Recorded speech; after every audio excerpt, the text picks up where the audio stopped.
لو انت فاكر ان سفاح الجيزه اللي الناس كلها بتتكلم عليه ده حد خطر، فاحب اقولك انك ما شفتش سفاحين. ده بقى اسمه كارل بنزام، سفاح ما ندمش على ولا جريمه عملها في حياته. ذبح 22 شخص في فتره 1920 ل 1929، كان بيعتدي عليهم بعد كده يقتلهم. ولما تشوفه وهو بيتكلم عن جرايمه كان بيبقى فخور قوي وفرحان باللي هو بيعمله. كارل اتعدم سنه 1930، بس قبل تنفيذ حكم الاعدام فيه قال حاجة غريبة جدا: أتمنى لو كان الجنس البشري كله رقبة واحدة ويدي ملتفة حولها.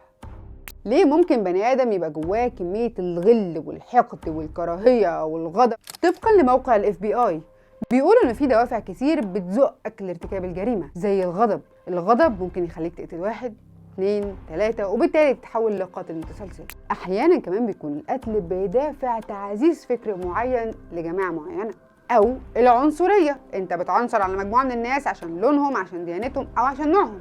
او ان انت تكون قاتل مأجور، دي شغلتك بتاخد فيها فلوس، او بدافع السرقه، او بدافع المخدرات، او الاحتيال على شركات التأمين، او زي ما انت بتشوف في الافلام العربي الراجل يأمن على حياه مراته بعد كده ينهي حياتها عشان ياخد مبلغ التأمين. ساعات كمان الناس بتقتل بدافع احساسها بالقوه والاثاره، تحس ان انت مسيطر على كل جوانب حياتك كده.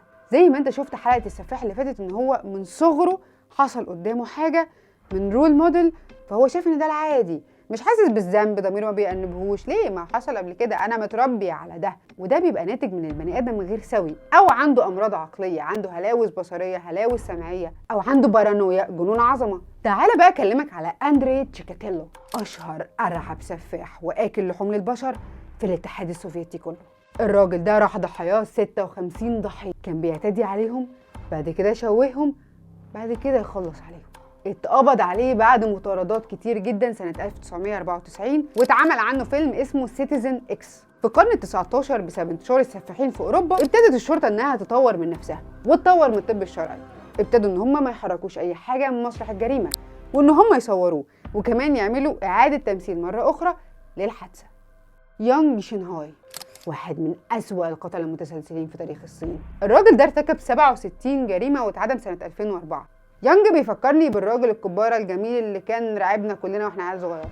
يانج كان بيقتحم البيوت وبيخلص على كل اللي فيها، سواء بالشاكوش أو بالسطور.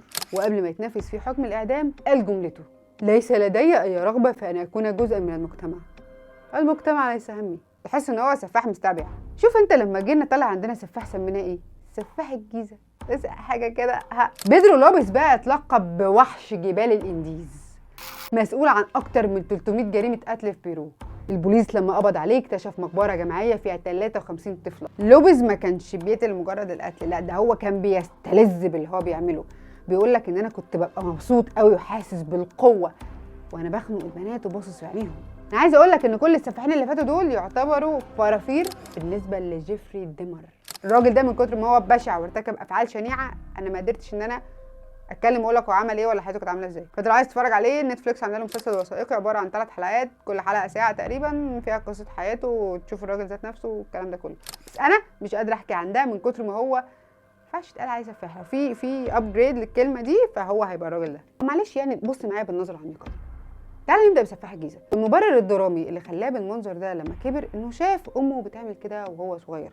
انا ما اعرفش ده هل هو في المسلسل ولا في القصه الحقيقيه، بس في القصه الحقيقيه ما كانش فيه الجزء ده. بس لو الجزء ده موجود فانت شفت الرول موديل بتاعك، الحد اللي انت بتفخر بيه ومربيك وبيربيك وكل حاجه عمل كده، فانت شايف ان ده عادي. وبقيه السفاحين اللي احنا اتكلمنا عليهم لو انت قريت عن قصه حياتهم هتلاقي ان الناس دي اتعرضوا لاعتداءات وهم صغيرين، سواء النفسيه او الجسديه. اهلهم كانوا بيضربوهم وبيعذبوهم، او اهلهم كانوا بيفرقوا بينهم وبين اخواتهم بصوره مبالغ فيها، او ان هم كانوا بيتعرضوا للضرب في المدارس من الناس اللي اقوى منهم. عارف انت العيال الكبيره الرزله اللي هي بتيجي تضرب العيال الصغيره. كل ده خلى الاطفال دي بتكبر وهي ساخطه على المجتمع، وبالتالي ما بيحسوش بالذنب لو عملوا اي فعل شنيع وجامح. بقول لك ايه، احنا معانا قصه سفاح اسفح من كل السفاحين اللي فاتوا دول، بس في نفس الوقت انا مش عارفه هل الناس اللي بتتابعني حابه اصلا القصص دي ولا لا. فاعمل فولو وشير وقولي في الكومنتس عجبك الفيديو ولا لا. دي حدوته تخوف، احنا عايزين نرجع تاني لاعماق البحار. هستنى الكومنت بتاعك.